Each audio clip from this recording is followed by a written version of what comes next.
So in this one, I'm going to go over my bug out bag just as a kind of a change of pace here. Go over a bug out bag system rather than I will have in my Ribz pack. Okay, so the idea is that if something were to happen and all I had time to grab was one thing, and that one thing just happened to be this, I want to be able to deal with as many contingencies as I can with just this. So let's go ahead and get started. Also, one side of it is a first aid kit, so it pretty much will allow me to deal with most things that will come up over time. So let's go ahead and get to it. Okay, the first thing is going to be my survival kit. Okay, so first thing I'm going to need is a compass. If I do not have a map with me, then the next best thing to a map and a compass is a compass. And this is just a standard engineer's compass. It's liquid filled, and it's a pretty decent one. It does have a sighting line and all that stuff. So pretty much outside of that, compass. Okay. The next thing I have right away is a 3/4 face mask. It's a mesh face mask that has been treated for camo. Okay. The idea is that if I have my match coat and this, it takes away some of the glare of my glasses. And I know it looks a little stupid, but you know, whatever. But if I have this on underneath that match coat, it will help conceal my presence a little bit better. So it's better for camouflage. Okay. It's also less messy than grease paint, and there you have it. Pocket fishing kit. Got one. I went over a video of this, I don't know, last year sometime. Really haven't changed it much.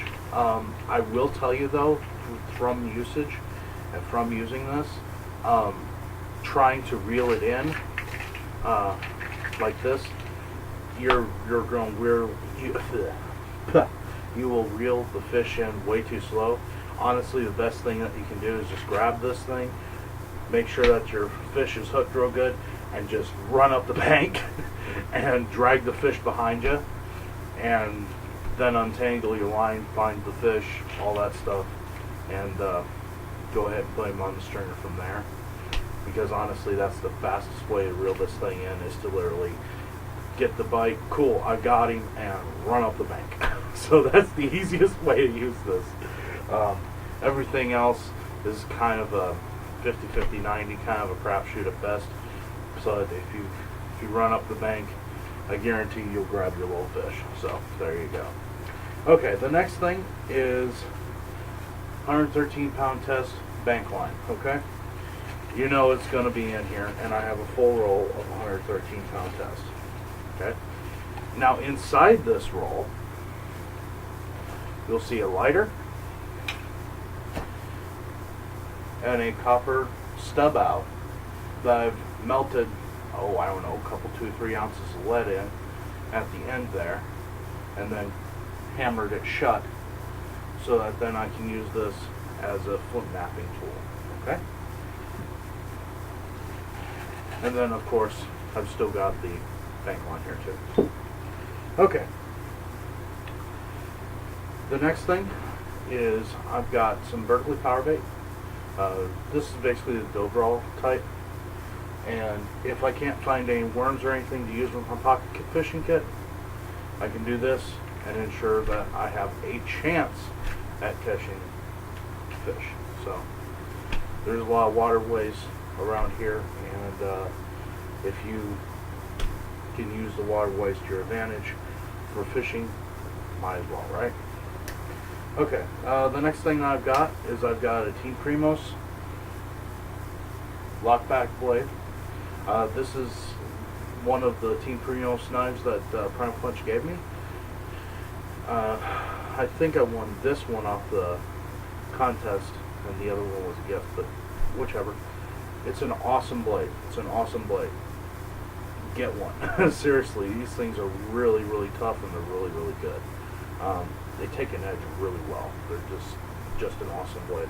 And it's got like a canvas G10, so it's pretty cool.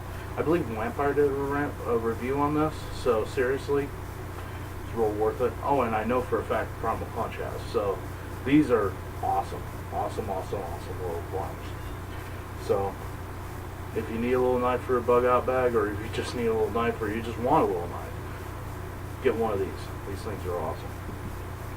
Anyway, I've got about, I don't know, 100-foot hank of 250-pound test bank line. Now said, 50-pound or 50-foot hank, give or take.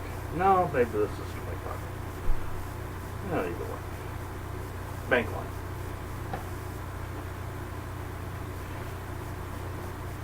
Stringer. That way I don't have to use bank line. Okay, and this is just a cheapie Berkeley multi-tool. I picked it up in Walmart for like $13.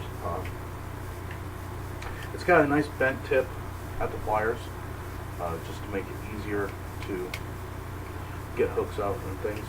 So this one is actually designed for fishing more than the other ones, and it's just good to have, so that's why I have it. Let's see, what else do we have? Magnesium bar and ferro rod. Pretty much self-explanatory. Petroleum jelly soaked cotton balls. I've got one of those, and yes, I do have the gel wax soaked rope, but in this kit I'm going to be using the petroleum jelly soaked cotton balls, because when I go over the black powder options for my single shot, and actually it'll work for my 12 gauge also, I mean for my pump action as well, but with this I can use black powder options. Okay, so it's good. We're going to get into that in a minute, but petroleum jelly soaked cotton balls will make a decent improvised patch. If I don't have anything else, I can use these. So not only can I use it to start a fire, but I can also use it as a patch for a black powder load. Okay? Alright. Next, steel wool. Good for cleaning stuff, good for starting fire, good tinder if you stretch it out well enough. Good for cleaning things, good for just about everything. Steel wool. Okay. Now I modified my single shot in that I have the adapters now in my Ribz pack. Okay? The reason why I have this here is because I figured if I'm going to have my shotgun and have my cuff on it, if for some reason I grab my shotgun and only my shotgun, and that's all I have, would I rather have a adapter that I now have to find a bullet for, or would I rather just simply have a round on the shotgun as it is ready to go? Obviously I'd rather have a round. If I can only grab this, I'd rather have a round. Okay? So we've already gone into the fact that I have a slug in the stock. Okay? I always have it loaded out with birdshot shell first. Then I have a double-aught buck. Then I have a slug. Okay? And then the last 3 rounds, I have another birdshot round, number 6 lug, another double op-lock roller, and another slug. So on this gun right here, that gives me a total of 3 slugs, 2 double op bug, and 2 birdshot. Even if I just only have this, that's, 7 rounds total that I have in this weapon. I have 1 chamber, 5 on the butt cuff, 1 in the bottom of the stock. Okay, so that's a good thing. Alright. Now, the reason why I have those adapters is also I have some extra ammo. Now, not much, but a little bit. With the 22 adapter, I can shoot 22 long rifles. So I have 100 rounds, which is just simply 2 small little boxes like this. Gives me 100 rounds of 22. I have 10 rounds of 9mm and 10 rounds of 45 ACP. So in this bag right here, I have 120 rounds of ammunition right here. Okay?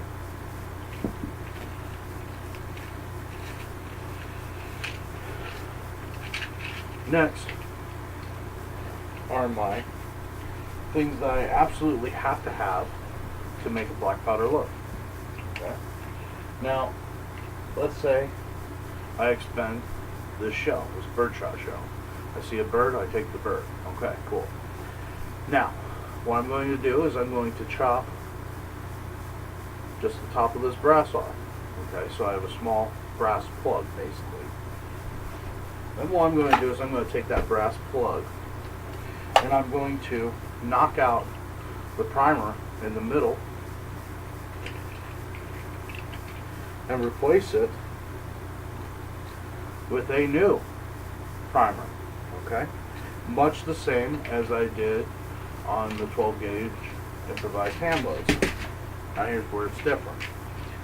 After I put that brass in there, that primer into this low brass, now I'm going to just stick that low brass into the bottom of this chamber. Okay, so now I have my ignition source already preloaded. Here's where my powder measure comes in. Okay, this powder flask holds enough powder for roughly 11 shots for me. Okay, this is a 20 grain powder measure. Now for a shotgun 12 gauge for black powder, you're going to want around 100 grains. Could you get away with 80? Maybe. But you're going to want 100 grains, give or take.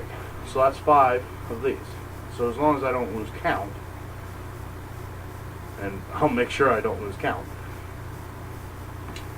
5 full of these powder measures, when I dump this straight down the barrel with the ignition source already there. Okay, now I have my ignition source, my powder. Then all I need is some type of wadding. Okay. Well, I have some petroleum jelly soaked cotton balls that just happen to be about the right size for a nice little wad to put between my powder and my shot charge. Okay. And because it's soaked in petroleum jelly, it'll even grease my bore as it's leaving. So even that's a good thing. Okay, so it's kind of helping clean my bore as I shoot it even. Okay. Now then, all I need to do is my shot load, or another way. Now when I put this patch in the end of the barrel, I'm going to want to find a ramrod. Okay. Well, what's a ramrod? It's just simply a stick, right? Well, if I have a stick that's slender enough in diameter and long enough, say 28 inches long, something like that, I'm pretty sure I can find one of those out in nature that will allow me to pack this patch against that powder. Okay? Now all I need to do is find some shot. Okay? What am I going to find for shot? Okay, assuming I have nothing else, just my black powder stuff. Okay, if I can't find shot, there's always small pea gravel around. I could easily find a small branch that is just big enough to go in there into my barrel, and I could actually fashion a wood slug that way.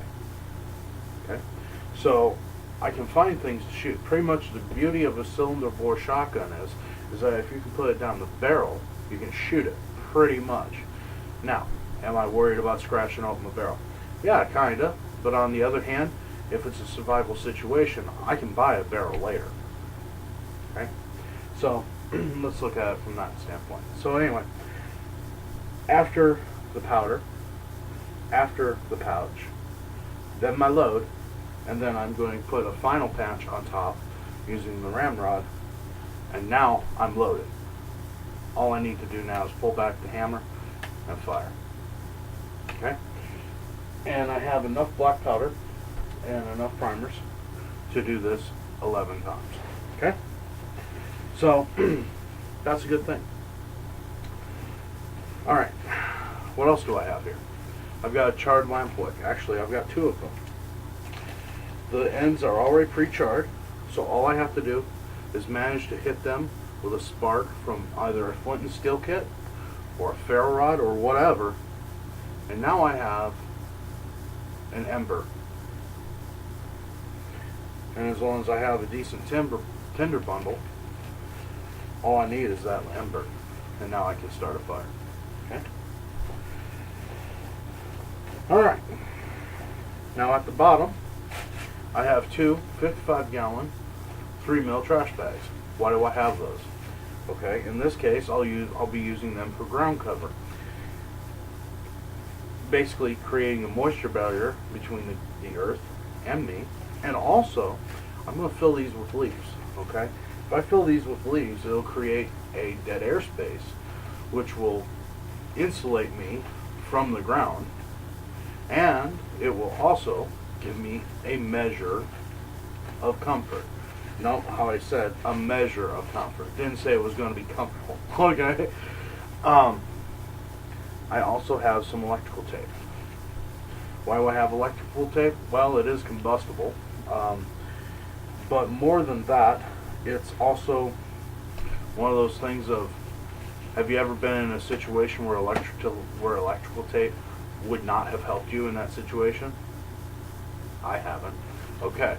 So, and for its small size, it's not duct tape, but it'll help. And if you need to wrap something or something like that, it's always a good option. Flat chainsaw file. Got to keep your blades sharp, and if you need to do any small amount of metalworking or anything like that, for its size, it's a no-brainer to put in your pack. Okay, now this is a large piece of 100% cotton cloth. Okay, this actually came from a bed sheet, an old bed sheet.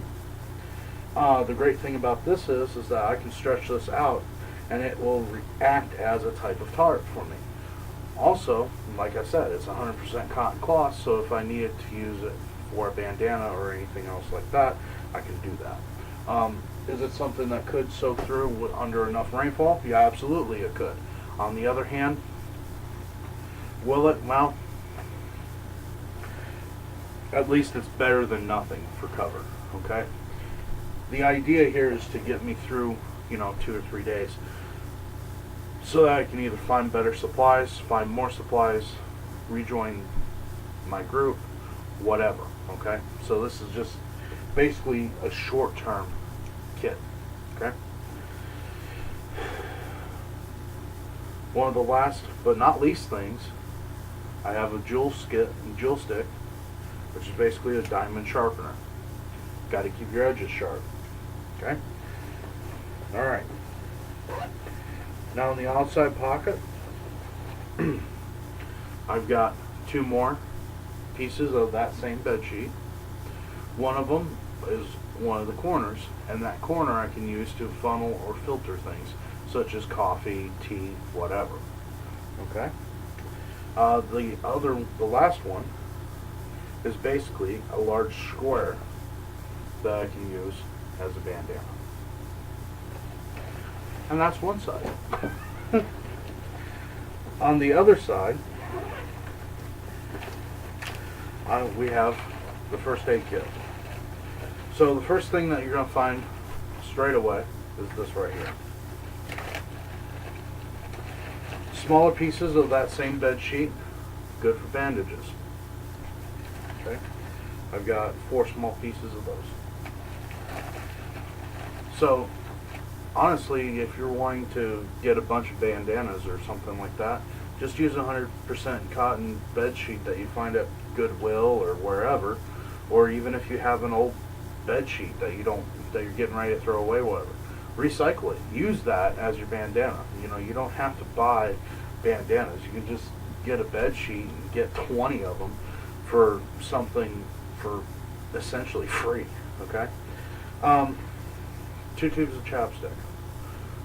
Lip balm, 1. Also, main ingredient, petroleum jelly. Petroleum jelly will help you start a campfire. Okay? I don't see a downside here yet. Okay, so we have some heavy duty thread. Why would I need thread? Obviously for gear repairs, obviously for anything like that. You could use it for little noise makers for your camp detection and stuff like that. But also you could use it to sew up wounds that are just skin deep. Okay, let's say you have a cut that needs stitches, but you don't have a suture kit. You can either let it stay. Now I realize this is not sterile. This is not going to be sterile. I get that, but on the other hand, if it's a situation where it's better for me to sew it up to prevent more stuff from getting into the cut, or not, then I'm going to choose this. Okay. So, you know, everything's situational. I just want to have options.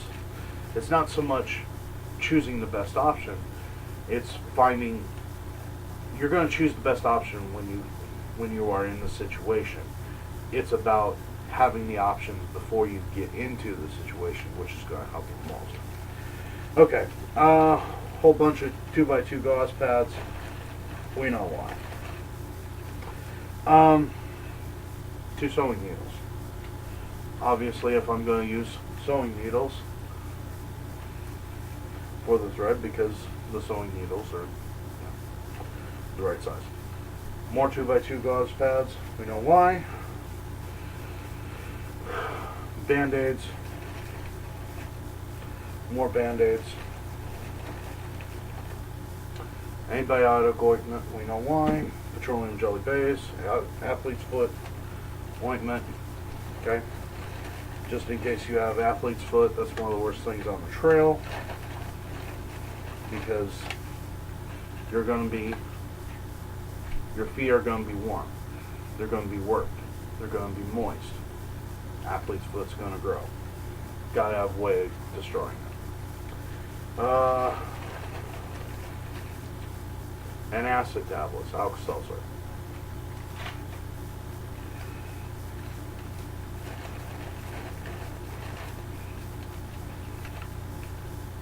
Alcohol antiseptic hand wipes.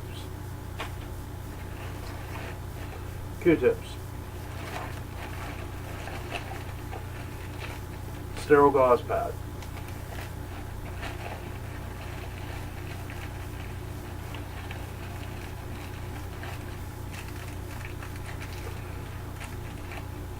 Ibuprofen. More Alka-Seltzer. More ibuprofen. Tweezers.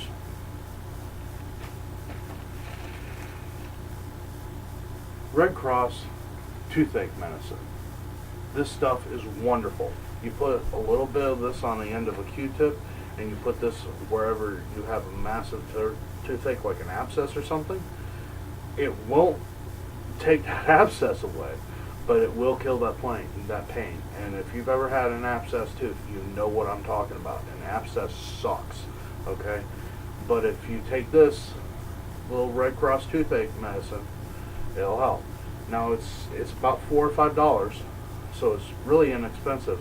And what this stuff does is it actually kills that nerve, so it takes the pain away. So, tastes nasty. God, does it taste nasty, but I'm telling you, it's worth it, okay? Single edge razor blades. I got 10 of them in this little box.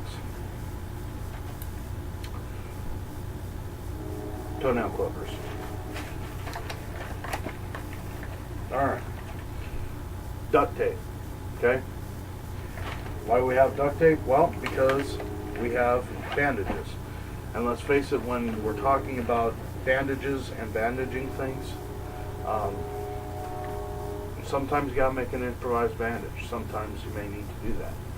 Duct tape is a great way of doing that. Larger pieces of the same bedspread.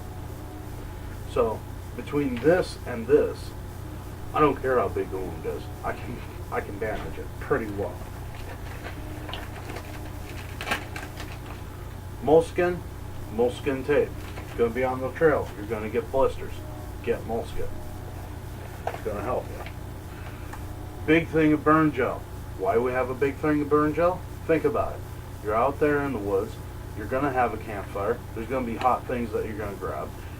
And you may grab a hold of the log and not expect it to be hot on the inside. And oh crap, now you burn the crap out of your hand. And it hurts like hell. Okay? This will take most of the sting away. Alright? Is it an end-all, be-all, save-all situation? No, but on the other hand, it'll help you a lot. Alright. Now, these are Celox tablets, or the Celox powder that you can buy at Walmart. They sell it to you in an outdoor wound care kit. Okay. Now, basically what Celox is for those of you who do not know, it is essentially the same thing as Quick Clot. Okay. Now, it came in this package. It had 2 Celox packages, which is what you're after. 4 Band-Aids, 2 2x2 gauze pads, an antiseptic wipe, and some ibuprofen. Okay. Now they're showing a small little wound on a finger. Okay. We need to have a little discussion on this. If there is something, if there is a wound that I have that is bleeding enough for me to need Quick Clot, that means blood is shooting across the damn room. Okay? That means that I need, and we're going to be getting into that trauma care center and trauma care part of the kit here in a bit. But if I have blood shooting across the room, 4 Band-Aids is not going to help me. 2 little gauze pads is not going to absorb the blood. Okay? Alright? To anything less than an Israeli bowel dressing is really kind of moot.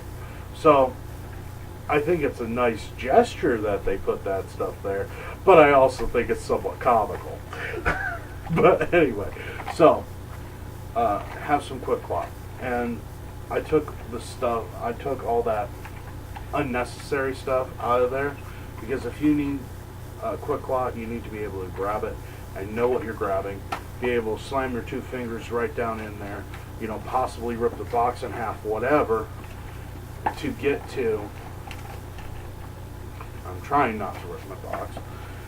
In a situation I wouldn't care about ripping the box open. To get to these 2 packets. The reason is that you have roughly, if blood is shooting out across the room, that means it's an arterial cut. Okay? If it's an arterial wound and blood is shooting across the corner, you've got about maybe 30 seconds, give or take, before your patient loses consciousness. Okay? You don't have that kind of time to dig through a whole bunch of extraneous crap. To slap a tourniquet on, put the Celox on there, put the Israeli battle dressing on it, maintaining pressure, and hoping for the best. Okay? Because that's about what you're going to have to do. Okay? So there you go. Alright. 2 reserve Israeli battle dressings. Okay? You can find these at Amazon. You can look it up on YouTube and it'll tell you all that you need to know about it. Basically, you open it up and you'll see the white gauze pad. You slap that on the large part of the wound, and then you have an elastic bandage which you go around it once, up through the cleat, come back around, double it back, and then come back around until you run out of gauze, or until you run out of elastic bandage. And it's called an Israeli battle dressing. It's rough. It's one of the best dressings out there. So, if you need to use quick clot, you're going to need one of these. Okay? Alright. Small mirror. Okay? I may have something on my face. I may need to dig a tick out of my face. I may need to get somewhere.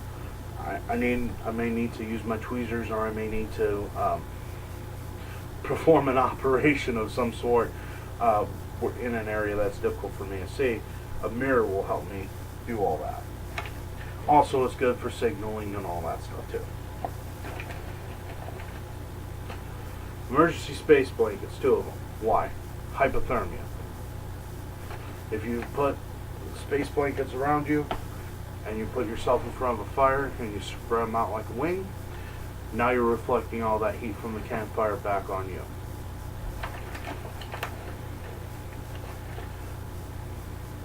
Another small, easily identified folding knife. It's also pretty sharp. If you need a knife in your kit, you know, maybe I have lost one of my previous knives. Maybe I don't have a knife, maybe I just need something. That's why you have a separate knife that is sharp as heck for your medical kit, in case you need to cut whatever. Maybe you need to cut clothing away, maybe whatever. Always a good thing to have a knife. Alright. Now that's the main compartment of this. Okay? Now, in the mesh portion, there are 2 things that I have in each mesh portion, and that's it. And these are ready to be used, ready to go, uncontrollable bleeding things. Okay? One of the things that's going to threaten your life the most, outside of hypothermia, if you're in a self-defense situation, is bleeding. Okay? If you get blunt force trauma to the head, you're probably going to be unconscious or whatever, and that will be your fate. Okay? On the other hand, if you've nicked a femoral artery, if you've nicked some type of an artery or whatever like that, there is a chance that you could, if the proper action is taken quickly enough, that you could find medical attention and quite possibly survive. At this point, you're growing, you're trying to prolong your survival as much as possible. So, first thing, heavy pulse slingshot bands. Why would I have this? These would be about the best tourniquet on the planet. Okay? What do they use for normal tourniquets in the hospital? Rubber, right? Okay? That's pretty much what this is. Okay? So, there you go. Surgical tubing. There you go. Instant tourniquet. Okay, so slap a tourniquet on it. And we went over the quick clot.